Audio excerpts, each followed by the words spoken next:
ছেলেটা আমার কোনো কালই পলিটিক্সে লড়ার ইচ্ছা নেই। আমি পলিটিক্সে যে আমার এই সাজানো গোছানো বাগান আমি ক্ষতি করবো না দাদা। কি কামাই যে করবে এই ফজা, লিখে রাখুন। আরএসএস যত না ক্ষতি করেছি, এই ফজা আপনাদের তার চাইতে বেশি ক্ষতি করবে। আইএসএফের প্রচণ্ড ঘোর বিরোধিতা ছিলেন। ছোট বড় কথাবার্তা উল্টো পাল্টা গালাগালিও করেছে, আপনারা জানেন সকলে। হ্যাঁ, তারপরে এই যে কি করেছে না করেছে সবাই জানে। ভোট যে দাঁড়াই দিয়ে দেবে তা নয়।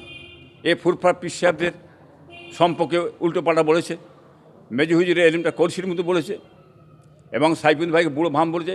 ফুরফার পীর সাহেব নেই, হ্যাঁ, হাত চাটছে। তারপরে কথা বলেছে লা ইলাহা ইল্লাল্লাহ আব্দুল মতিন রসুল্লাহ, নিজেকে নবী বলে দাবি করেছে, দাবি করে নিজে কাফের হয়েছে। হ্যাঁ, এ কথা বলে বড় মৌলানা আবু বক্কর সাহেব কাফের ফতোয়া দিয়েছে, মৌলানা কপিলুদ্দিন সাহেব কাফের ফতোয়া দিয়েছে। হ্যাঁ, বড় আলেমরা কাফের ফতোয়া দিয়ে দিয়েছে, এই বলে কাফের হয়ে গেছে। এবার যে শওকত মোল্লা সে পুজো করে কালী পুজোর ফেঁতে গেলে সে কাফের হয়েছে, যে শওকত মোল্লা যেমন কাফের, আপনি মনি সেই কাফের। এই কাফেরকে বাংলার মানুষ মেনে নেবে বলে আমি বলতে পারছি না। অতএব যারা মুসলমান বোঝে একটু এর ভিতরে আছে যারা, তারা কিন্তু এখান থেকে একটু সাবধান থাকা উচিত বলে মনে করি আমি। করা হচ্ছে যারা রাজনীতি করা হারাম বলেছে, রাজনীতি করা চলবে না কথা বলেছে, এটা নতুন কথা বাংলা মানুষ জানে। তো এখন চিড়ে ভিজছে না, মানুষ নেই, চলবে কী করে? কী মানে চলবে কী করে? এখন রাজনীতি ছাড়া কোনো রাস্তা নেই।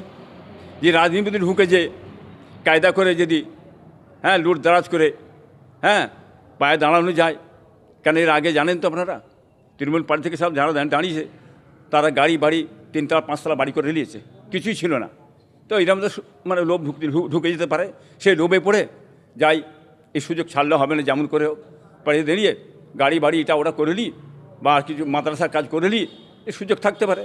কিন্তু এর আগেও তো পীর সাহেবদের কাছে সুযোগ নিয়েছিল, নিয়ে সব তো করে নিই, দাদা পীরের নাম করে মানে মাদ্রাসা থেকে সব কিছু করে নিয়েছে, করে নিয়ে আর দাদা পীরের নাম পীর সাহেবদের গ্রাম, হ্যাঁ, আবার আইএসএফের খিদুনি, এই পার্টি করা যাবে না, হারাম এটা ওটা চিল্লেছে।